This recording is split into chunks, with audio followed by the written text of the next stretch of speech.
few years ago, I used to teach English, and some people would ask me, how did you do it? What's the method? What's the secret behind learning a language? So I would tell them exactly what worked for me. Simple plan, simple steps. It just required work. So they would listen carefully, would ask follow-up questions. They seemed genuinely interested by what I had to say. Then they would disappear. No updates, no questions, nothing.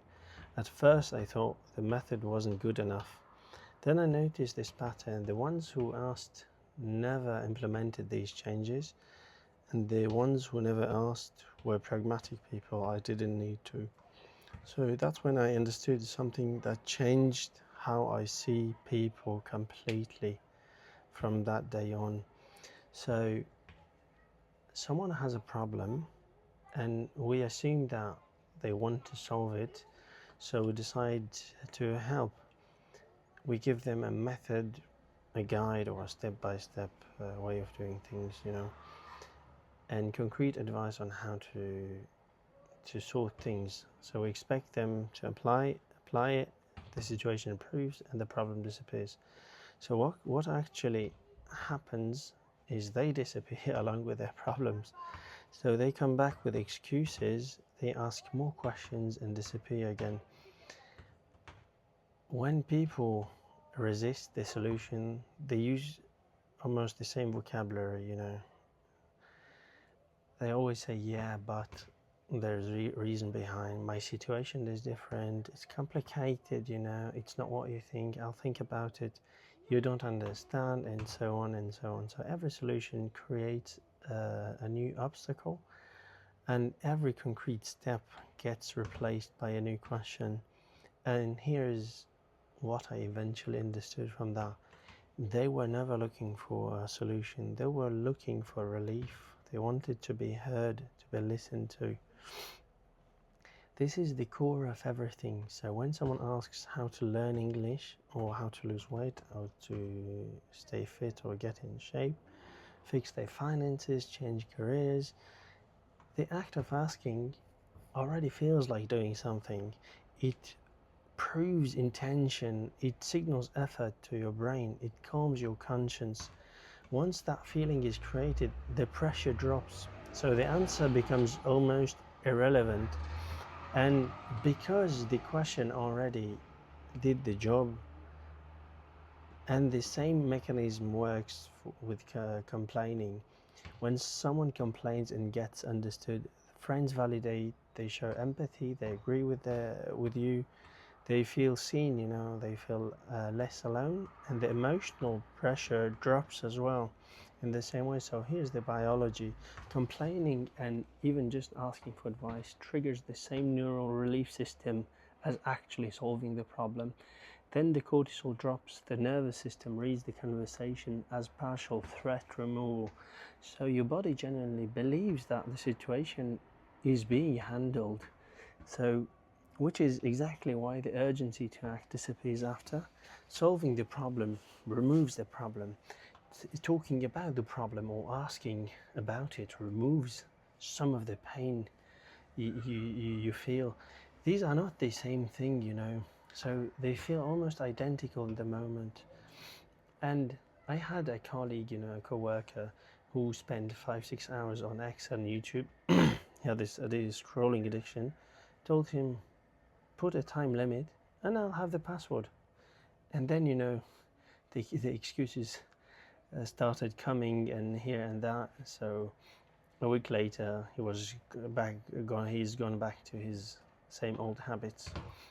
So the conversation we had gave him enough relief to go back to the same situation in the next morning.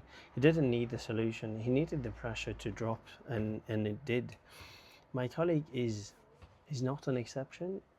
He is the pattern we see around us. So this creates a loop. The problem exists, then the pain builds, the person asks or complains, then he gets relief, then the pain drops, urgency to act disappears, nothing changes, the problem comes back, the pain builds, and then the pain never gets bad enough to force action, because the conversation keeps releasing the pressure just enough to survive.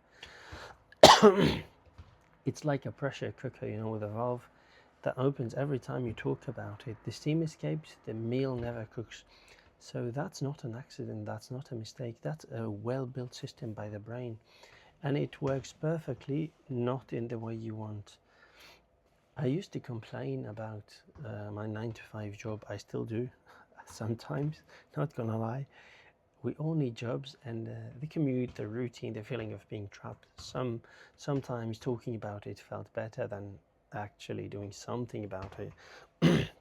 The conversation gave me enough relief to go back to the same situation the next morning. That's the honest version. I was not gathering courage, or I was still processing, you know, this. So I was releasing pressure, which made it easier to stay at this job. So the proof is that the people I complained to never heard about solutions, because I wasn't looking for solutions.